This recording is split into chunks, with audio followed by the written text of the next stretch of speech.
অভাবের সংসারে এগুলো কেমনে করবো? আমার এই দুঃখের দিন আর বেশি দিন থাকবো না। আমার পোলা আবু সাইদ আছে না, ও শহরে মেলা বড় ভার্সিটিতে পড়ে। এই তো আর কয়দিন পরে লেখাপড়া শেষ কইরা একটা চাকরি পাই হয়ে যাইব। আমি জানি আমার পোলার মাথা মেলা ভালা। অভাবের সংসারে সব পোলা করে তো আর পড়াইতে পারলাম না, ওই একটা পোলারে লেখাপড়া করাইতেছে। তাই আমার আবু সাইদ কিন্তু 8-10টা পোলার মতো না, লাখে একটা পোলা আমার 5 ওয়াক্ত নামাজ পড়ে। আমারে কইছে, বাজান চাকরিটা হইলে তোমারে ঢাকায় নিয়ে ও বড় ডাক্তার দেখাবো, তুমি চিন্তা করো না। আমারে নাকি নতুন জামা কাপড়ও কিনা দিব। তুমিও চিন্তা করো না সাইদের মা, তোমারও শাড়ি কিনা দিব। আজকে এমন মনটা আনসান আনসান করতেছে। শুনলাম বন্ধ থেকে শুনে আইলাম শহরে নাকি কি সব জ্ঞান জাম পাচ্ছে, আন্দোলন নাকি সাধারণ ছাত্রছাত্রীরা নাকি সব গুলিগুলা কি সব করতেছে। আমিও তো কিছু বুঝি না, মূর্খ সূর্খ মানুষ।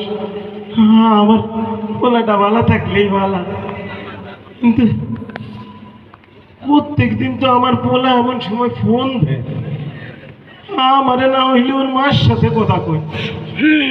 আজকে তো এখনো ফোন দিল না। আমার এমন লাগতেছে কেন আজকে। আরে ওই ট্রাকটা তো আমাকে বাড়ির দিকে আইতেছে।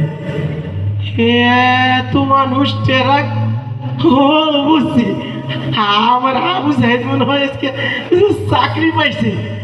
ওই যে মাস্টাররা কইতো না লেখাপড়া সে এসে গাড়ি ঘোড়া চড়ে সে, আমার বলাই মনে হয় আজকে গাড়িতে করে আইতাছে। ও যখন আমার কাছে আইয়া চাকরির খবর দিব, আমি আমি কি করবো? খুশিতে তো আমার কেমন হাত পা ঠান্ডা হয়ে আইতাছে। এই তো কি ব্যাপার তোমরা? হ্যাঁ তোমারে তো চিনি, তুমি না আমার আবু সাইদের বন্ধু? হ্যাঁ তোমরা সবাই আইছো। আমার আমার সাইদ কোথায়? আমার সাইদটা দেখতেছি কাকে। ও বাজান বাজান কথা কম, আমার পোলাটা কই? আমার এমন লাগতেছে কে, তোমরা সব চুপ করে আছো কে? আরে এটা কিসের বাক্স? আমি ধরতেছি।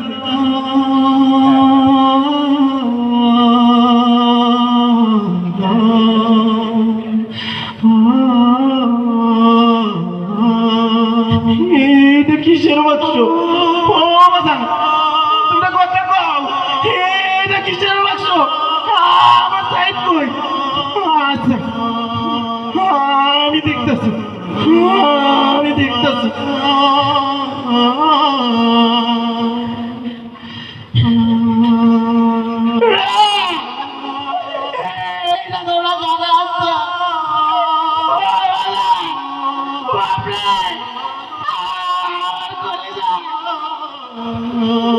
কথা কবা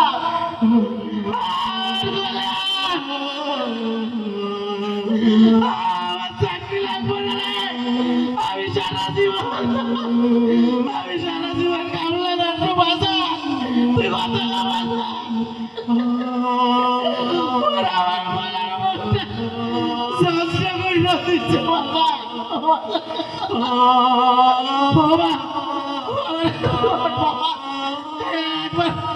একবার খালি আমার মুখে আয় বাবা, তুই একটু ডাকবা।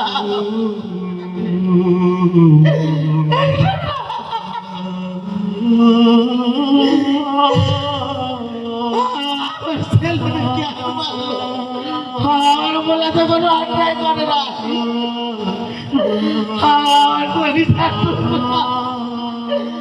আমার বলে তো বাসুক তো নামাজ পড়তো।